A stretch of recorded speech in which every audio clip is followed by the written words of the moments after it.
नमस्कार दोस्तों, मैं हूं सिंहापुरा। दोस्तों, आज हम आपको 30 दिनों की योगा सीरीज में शरीर की फ्लेक्सिबिलिटी को बढ़ाने वाले कुछ लाभकारी अभ्यास बताएंगे। इन अभ्यासों को करने से हमारे संपूर्ण शरीर की फ्लेक्सिबिलिटी बढ़ती है और यह स्ट्रेचिंग के बहुत अच्छे अभ्यास हैं। इन अभ्यासों को आप सुबह उठकर अपने बिस्तर पर एक आरामदायक स्थिति में भी प्रैक्टिस कर सकते हैं। इन अभ्यासों को करने से जिन लोगों को अक्सर पैरों में दर्द, हिप्स पेन, कूल्हों में दर्द की शिकायत होती है, वह शिकायत भी दूर होती है। आइए देखते हैं कि इन अभ्यासों को कैसे प्रैक्टिस किया जाता है। हम पीठ के बल लेटकर कुछ अभ्यासों को प्रैक्टिस करेंगे। सबसे पहले हम ऐसे पीठ के बल सीधे लेट जाते हैं, ऐसे सीधे लेट जाते हैं और अपने दोनों हाथों को ऐसे अपने सिर के ऊपर ऐसे इंटरलॉक कर लेते हैं। हथेलियां ऊपर की तरफ रहेंगी।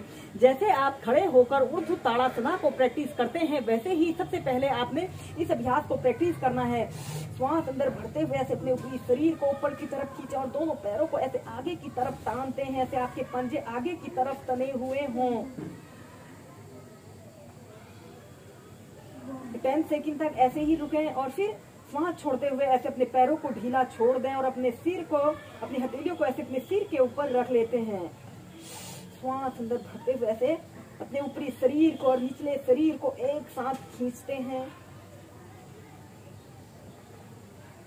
श्वास छोड़ते हुए नीचे। ऐसे ही इसे कम से कम आप 8 से 10 बार श्वास प्रश्वास के साथ कीजिए। यह अभ्यास को करने से हमारे संपूर्ण शरीर की स्ट्रेचिंग हो रही है। और इस अभ्यास को अगर आप सुबह उठकर अपने बिस्तर पर एक आरामदायक स्थिति में प्रैक्टिस करते हैं तो यह अभ्यास हमारे शरीर से आलस्य, दर्द, थकान को दूर करता है। फिर सीधे इसके बाद हम करेंगे गत्यात्मक पश्चिमोत्तानासना। ऐसे ही आपने सीधे लेट जाते हैं और ऐसे आपके पंजे आगे की तरफ तने हुए हों। श्वास छोड़ते हुए आपने ऐसे आगे को झुक जाते हैं। ऐसे अपने सिर को ऐसे अपने घुटनों पर लगाने की कोशिश करें। ऐसे आपके दोनों पैर बिल्कुल सीधे रहें। 10 सेकंड तक ऐसे ही रुकें। श्वास अंदर भरते हुए ऐसे सीधे लेट जाइए। श्वास छोड़ते हुए आगे, फिर सीधे। ऐसे ही इसे आप 8 से 10 बार कीजिए।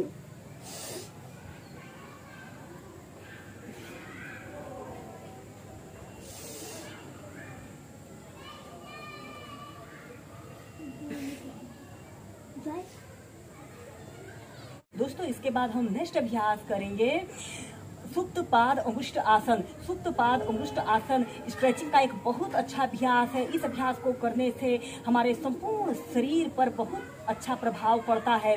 सबसे पहले आपने ऐसे पीठ के बल सीधे लेट जाना है और अपने दोनों हाथों को ऐसे अपने थाइस के पास ऐसे रख लें। श्वास अंदर भरते हुए ऐसे अपने राइट पैर को ऐसे ऊपर उठाते हैं और अपनी हाथ की 2 उंगलियों से ऐसे अपने पैर के अंगूठे को पकड़ लेते हैं और एक हाथ को ऐसे अपने थाइस के पास रख लें और श्वास छोड़ते हुए ऐसे अपने सिर को ऐसे अपने घुटने पर लगाने की कोशिश करें। आपका दूसरा पैर बिल्कुल सीधा रहे।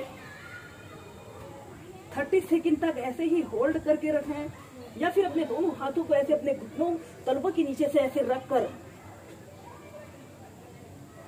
ऐसे ही रुकते हैं।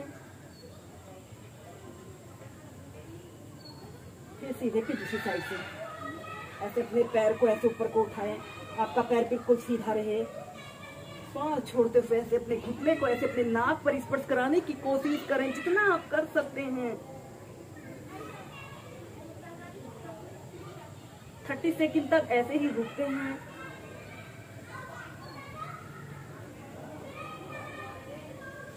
फिर सीधे ऐसे ही दोनों पैरों से इसे आप कम से कम 5 से 6 बार कीजिए या फिर अपने दोनों हाथों को ऐसे तलवों के नीचे से भी रखकर।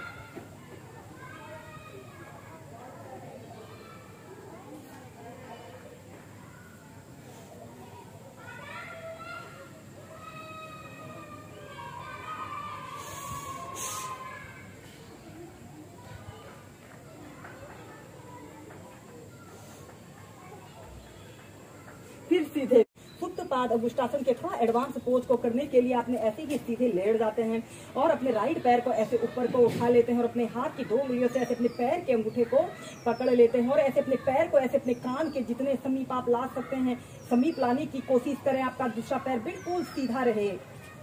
या फिर अपने दूसरे हाथ का भी ऐसे सपोर्ट लेते हुए अपने एक हाथ को ऐसे अपने हिप्स के नीचे से रख लें और ऐसे सीधे देखते हैं। कम से कम 2 से 3 मिनट तक ऐसे ही इस सुप्त पाद अंगुष्ठ आसन की पोजीशन पर रहते हैं। दोस्तों, यह स्ट्रेचिंग का एक बेस्ट अभ्यास है। इसे करने से हमारे शरीर की फुल स्ट्रेचिंग होती है। या फिर ऐसे अपने पैर को भी ऐसे घुटने से ऐसे मोड़ लें, ऐसे अपने पैर के अंगूठे को पकड़ लेते हैं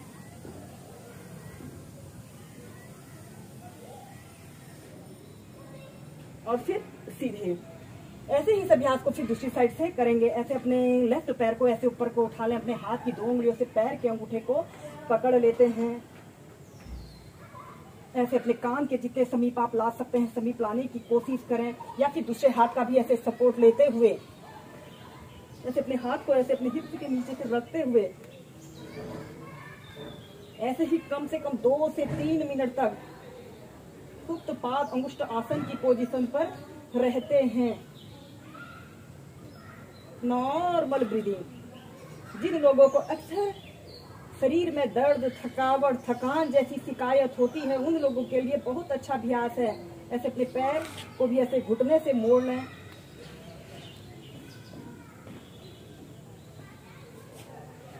और फिर ऐसे सेंटर में आ जाते हैं। ऐसे ही इस अभ्यास को आप दोनों साइड से कम 4 से 5 बार कीजिए।